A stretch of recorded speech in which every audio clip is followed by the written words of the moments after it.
नमस्कार, तुम्ही बघत आहात आरोग्य दूत न्यूज. आरोग्य दूत न्यूज मध्ये आपलं सर्वांचं स्वागत आहे. आज आपण इथं आलेलो आहे पिंपळगाव हरेश्वर या ठिकाणी. श्वेता ताई आज 5 दिवसापासून या ठिकाणी उपोषण करत होत्या. काय अडचणी आहेत, काय होत्या, तर त्यांच्याकडे थोडंसं जाणून घेऊया. आणि मला वाटतं आत्ताच त्यांचं उपोषण सुटलेलं आहे, त्यांच्या मागण्या पूर्ण झालेल्या आहेत, तर त्यांच्याकडून जाणून घेऊया. मॅडम, आपल्या मागण्या पूर्ण झालेल्या आहेत का? पूर्ण नाही, मागण्या पूर्ण झालेल्या आहेत. आमच्या मागण्यांपैकी काही मागण्या पूर्ण झालेल्या आहेत. कामाची सुरुवात होणार आहे, त्यासाठी आम्ही आता थोड्या कालावधीसाठी आमचं आंदोलन मागे घेत आहोत. 30 एप्रिलचा अल्टिमेटम आम्ही दिलेला आहे. आमचा रस्ता 12 वर्षांपासून आमचे शेतकरी निवेदनं देत आहेत, खेटा घालतायत खूप, आणि त्यांचे पोचपावते आमच्याकडे आहेत की 12 वर्ष आम्ही किती ठिकाणी आमचे शेतकरी गेले. मी एकटी उपोषणाला बसले नाही, माझ्यासोबत 7 शेतकरी होते. तर त्या सर्व शेतकऱ्यांनी खूप कष्ट घेतलेले आहेत. गावातल्या 300-400 शेतकरी ह्या सगळ्या प्रोसेसमध्ये होते. तर आता सुमितदादा आले किंवा किशोरप्पांच्या माध्यमातून त्यांनी जे आम्हाला सांगितलं, किशोरप्पा स्वतः फोनवर बोलले की पहिल्या टप्प्यातलं काम सुरू करू.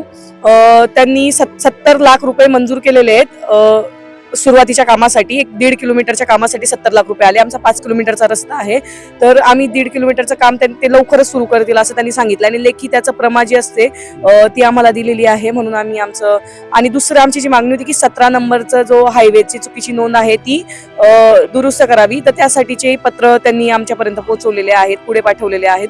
तर त्यांच्या लेखी जे आमच्याकडे पत्र आले त्याच्यावर आम्ही आमचं उपोषण आज मागे घेतलेलं आहे. बरं, ह्याच्या पुढे जर मागणी अजून ह्या पुढे जर तुमचं काम चालू झालं नाही, ह्याच्या पुढे काय तुमचं असतं? आमचं आंदोलन आम्ही छेडू. ते आंदोलन कसं असेल हे मी काही तुम्हाला आता सांगत नाही. आंदोलनाचं स्वरूप आमचे शेतकरीच ठरवतील, कारण की शेतात ते रोज जातात. मी शेतकऱ्याची फक्त मुलगी आहे, मी रोज शेतात जात नाही. तर ज्या शेतकऱ्यांचा प्रश्न आहे ते शेतकरी ठरवतील आंदोलन कसं करायचं. तर आम्ही पाठपुरावा करू, आम्ही सगळ्यांना सांगू, अधिकाऱ्यांना भेटू, लोकप्रतिनिधींशी बोलू. पण आमचं काम नाहीच झालं तर परत आम्ही आंदोलनाला उतरू.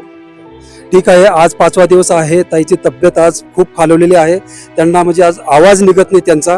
आणि आज आपल्यासोबत आहेत सुमित दादा, आमदारांचे सुपुत्र. आज ते आलेले आहेत आणि त्यांचं उपोषण सोडलेलं आहे. तरीही त्यांना काहीतरी आश्वासन दिलेत वाटतं. आता तुम्ही आश्वासन दिलेले आहेत, ते किती दिवसात पूर्ण होईल?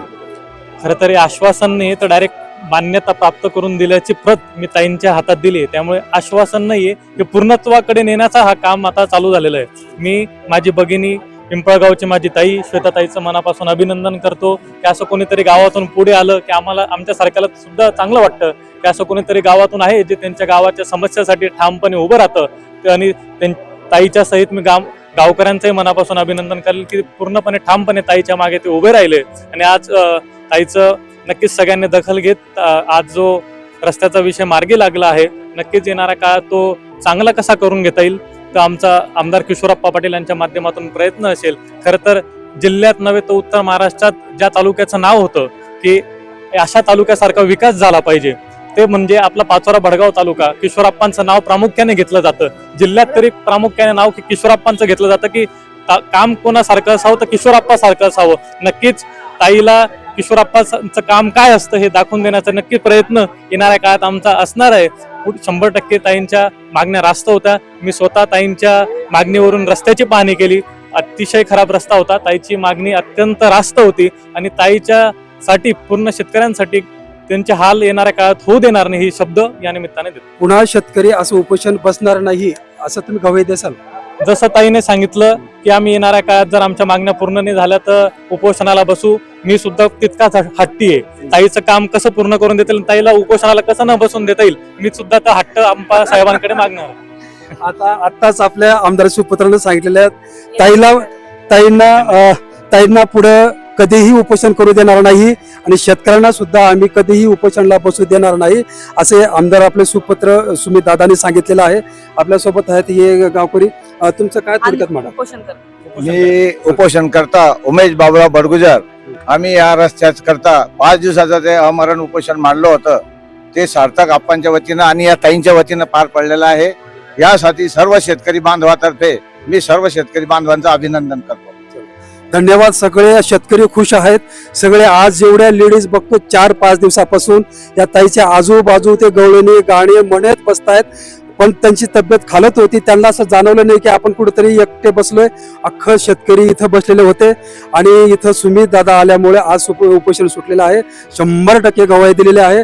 गवळणी आत्ताच एका ताईनं गवळण्या म्हटलं, त्या गवळणीमधून आप्पांचं कौतुक केलं, त्या गवळणीमधून की आप्पा आले, आमचं उपोषण सुटलं.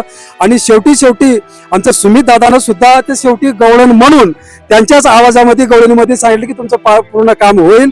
एवढं बोलून मी थांबतो. धन्यवाद.